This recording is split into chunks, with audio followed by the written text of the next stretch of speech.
We roll right along here on Inside We the are 12, back, and we got 4 more schedules to go through. Four-year starter at QB, And Taylor Ricard, taking you through it. Let's get to TCU and now. let's get a And TCU. Sonny Dykes in year number 5 with the Horned Frogs, 9-4. First, it's going to be TCU Horned Frogs for the football team for the upcoming season very, very soon. Got lots of months to wait until. They will go to Dublin, Ireland. So, fans against University of North Carolina, Tar Heels, and that's going to be a pretty interesting game. You know, I don't know if College Game Day going to be there, but I got to see. You know, it's like an overseas.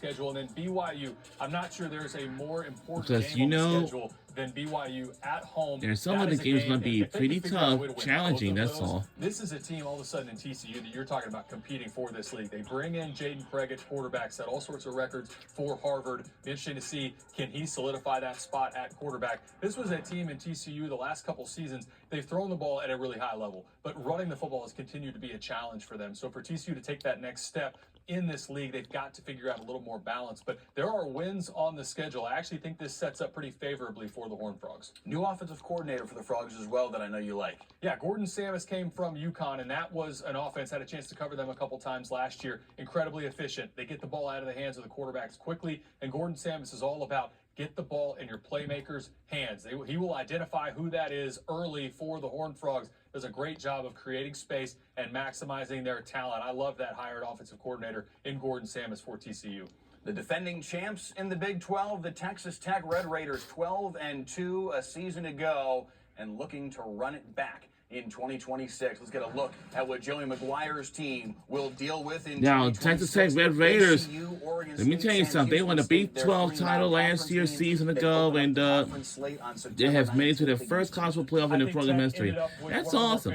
They want to look up for another playoff run again in this upcoming season, because if they do, they're going to be in the history again, and it's going to be looking good schedule. But some games can be pretty easy, pretty good, and we just going to have to see how they will do. And the head coach, by always like usually, is Joey McGuire, because he is a great head coach for the B12 football team.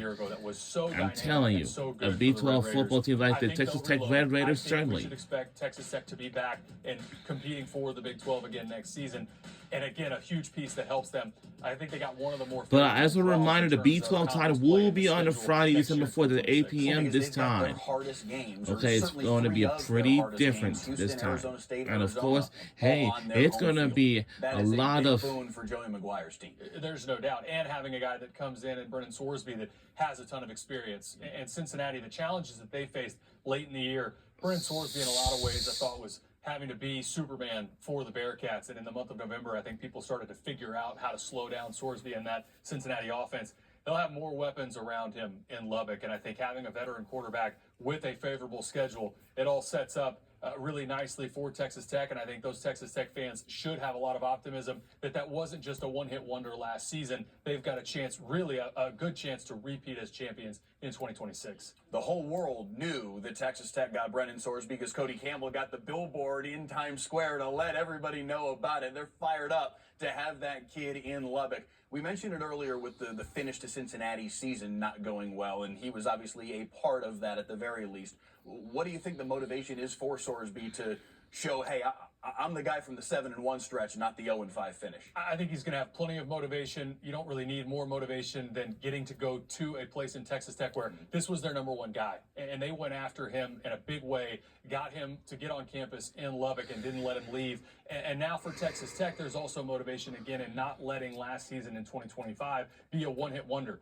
because they're trying to establish this is an every year kind of thing now. We want to consistently compete at this level, and having that level of quarterback, I think, is a big part of why you should expect Texas Tech to have a similar run next year that they did in 2025. And oh, by the way, he goes to Cincinnati on October 24th to play his old team. That will be an awful lot of fun for everybody to take in. Defensively, They do bring in a bunch of transfers that should be helpful. A 5-star freshman edge rusher coming in LaDamian Guyton. So they're restocking the shelves on that side of the ball as well. Let's get to Utah, one of the primary contenders for Texas Tech in 2026. Went 11-2 a year ago, but a new head coach in Morgan Scalley. Let's see what the Utah Utes will be dealing with in 2026. Idaho, Arkansas, and Utah State, their non-conference games. They start on the road in Big 12 play with Iowa State on September 26th. This is another team that, when you look at the schedule, I think the first part of the season is more beneficial to them than the challenging portion of the back half of the schedule. At Arizona and at TCU in November, obviously that's the hardest stretch on the calendar. But for Utah, just one road game until you get to October 17th. It's also massive. They get Dampier back and Bird Ficklin, who, oh, by the way, when Devin Dampier was injured, Bird Ficklin came in, ended up being Big 12 Offensive Player of the Week that he started. So for Utah, I think we'll expect to see a very similar style approach that they had really the entire time you saw Kyle Whittingham as their head coach. Play good defense, run the football well, and having both of their key pieces at the quarterback spot is going to be massive for Utah. And like we just mentioned with Texas Tech, I think for this league, two of the favorites in Tech and Utah got two of the more favorable draws in terms of conference play this season. Morgan Scalley was their defensive coordinator, been the head coach in waiting for about a decade now. So this is very much just kind of a passing of the torch. This is a continuation of the old guard for the Utah Utes, and nothing really should change for this team. I think it is huge that Morgan Scalley was already within the program and had been there for coming up on 20 now, this years. is Utah Utes. Because the identity for Utah won't change. And going back to, again, the style, play good defense, ball control, don't turn the football over on offense, and run the football well. It's the reason it's so challenging to go to Utah and try to get out of there with a win. It's the same thing that I think they'll continue to carry that identity into this 2026 season. And I go back to in this modern college football era where you have pieces move around constantly, and if you lose your quarterback, it's so challenging to replace them. The fact that they got two key pieces, not just one, and Dampier and Bird Ficklin both coming back, that's massive for Utah. November 7th at home for Utah against BYU. When Morgan Scalley tried to address the crowd at a college basketball game in the last couple of weeks to kind of reintroduce himself to the fans, the BYU fans drowned him out. A little extra motivation for Morgan Scalley to send those BYU fans home unhappy come early November. Last team on the docket, the West Virginia Mountaineers, year number 2. It's going to be West Virginia Mountaineers. All right. Now let's take a look at the schedule. Coastal Carolina, UT Martin, and it looks like there's some games going to be pretty challenging, but some of them may be, or give it a big test to them. Because, you know, week 3, West Virginia and Charlotte for the first regular season meeting since 1985. Wow. And I think they've got and it looks like games when you look at the schedule at Virginia, obviously at TCU, at Tech, and at Utah. So for West Virginia, it's going to be about maximizing those home games, figure out a way to pick off 1 or 2 on the road, and then who's your quarterback going to be? Scotty Fox coming back. What is that going to look like? Who's going to ultimately be the guy for Rich Rodriguez? I think we all expect West Virginia to take a step forward, but again, this is another team that they had so much youth a year ago. They've got to figure out a way to take that step and win league games on the road, because as everybody knows, it's not just getting to bowl eligibility, but competing in this league. You have to be balanced home and away.